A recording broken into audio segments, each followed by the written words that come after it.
पुणे विभागामध्ये एकूण 60 नगर परिषद आणि नगर पंचायतीसाठी निवडणुका पार पडणार आहेत। कोल्हापुरात 13 ठिकाणी, पुण्यामध्ये 17, सांगलीमध्ये 8, साताऱ्यामध्ये 10, सोलापूर जिल्ह्यामध्ये 12 ठिकाणी निवडणुकीचा धुरळा उडणार आहे आणि त्यामुळे पुणे विभागामध्ये कोण बाजी मारणार आणि कुणाला धक्का बसणार हे पाहणं महत्त्वाचं ठरणार आहे। यानंतर थेट जाऊयात पुण्याला, आपले प्रतिनिधी चंद्रकांत फुंदे आपल्यासोबत जोडले गेलेले। चंद्रकांत, आपण बघतोय 6 ते 7 वर्षानंतर निवडणुकीचा हा धुरळा उडणार आहे, त्यामुळे उत्सुकता आहे, उमेदवारांमध्ये उत्सुकता आहे, मतदारांमध्ये उत्सुकता आहे, राजकीय पक्षांमध्ये उत्सुकता पाहायला मिळते। चंद्रकांत,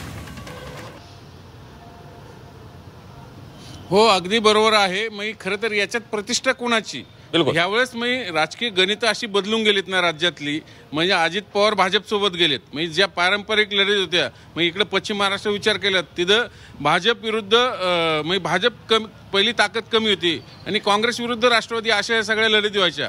पण आता काँग्रेस झाली क्षीण बऱ्यापैकी आणि तिथं मग ती जागा घेतली भाजपने। उदाहरण द्यायचं चालतं, भोरचे पराभूत झालेले आमदार संग्राम थोपटे आणि इकडे पुरंदरचे संजय जगताप, हे दोन्ही काँग्रेसचे माजी आमदार हे आज भाजप सोबत गेलेत।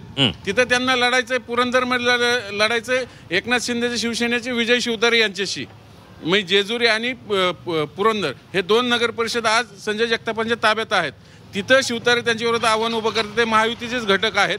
इकडे भोरमध्ये शंकर मांडेकर हे अजित पवार गटाचे आमदार आहेत, राष्ट्रवादीचे, ते संग्राम थोपटेंसमोर त्यांनी आव्हान उभं केले। असं इंदापूरमध्ये दत्ता भरणे हे पराग शहांना जे पवार गटात आहेत ते हर्षवर्धन पाटलाच्या विरोधात इकडे उभं आणू इच्छित आहेत त्यांना, पण ते पवार गटात मी थोडक्यात काय आहे, महायुतीतलेच आजी माजी आमदार जे पडलेले आणि आता विद्यमान यांच्यामध्येही अनेक ठिकाणी रस्सीखेच पाहायला मिळेल। बारामतीचं वैशिष्ट्य यावेळेस हे आहे की अजित पवारांचे चिरंजीव, धाकटे चिरंजीव जय पवार हे नगराध्यक्ष पदासाठी इच्छुक असल्याचं बोललं जातंय। अर्थात दादांनी अजून त्याला दुजोरा दिलेला नाही, त्यांचं लगीन आले जवळ, आता निवडणुकीचं लगीन आधी की शुभविवाहानंतर हे ठरायचंय।